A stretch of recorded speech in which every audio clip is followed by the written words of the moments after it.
حدثنا عبد الله بن محمد قال حدثنا أبو عامر قال حدثنا سليمان بن بلال المديني عن ربيعة بن أبي عبد الرحمن عن يزيد مولى المنبعث عن زيد بن خالد الجهني أن النبي صلى الله عليه وسلم سأله رجل عن اللقطة فقال: اعرف وكاءها، أو قال: وعاءها وعفاصها، ثم عرفها سنة، ثم استمتع بها، فإن جاء ربها فأدها إليه. قال: فضالة الإبل، فغضب حتى احمرت وجنتاه، أو قال: احمر وجهه، فقال: وما لك ولها؟ معها سقاؤها وحذاؤها، ترد الماء وترعى الشجر، فذرها حتى يلقاها ربها. قال: فضالة الغنم. قال: لك أو لأخيك أو للذئب.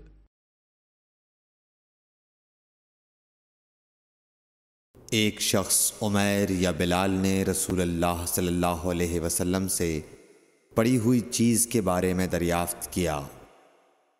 آپ نے فرمایا: اس کی بندھن پہچان لے، یا فرمایا کہ اس کا برتن اور تھیلی کو پہچان لے، پھر 1 سال تک اس کی شناخت کا اعلان کراؤ، پھر اس کا مالک نہ ملے تو اس سے فائدہ اٹھاؤ، اور اگر اس کا مالک آ جائے تو اسے سونپ دو۔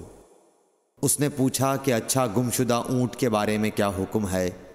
آپ کو اس قدر غصہ آ گیا کہ رخسار مبارک سرخ ہو گئے، یا راوی نے یہ کہا کہ آپ کا چہرہ سرخ ہو گیا۔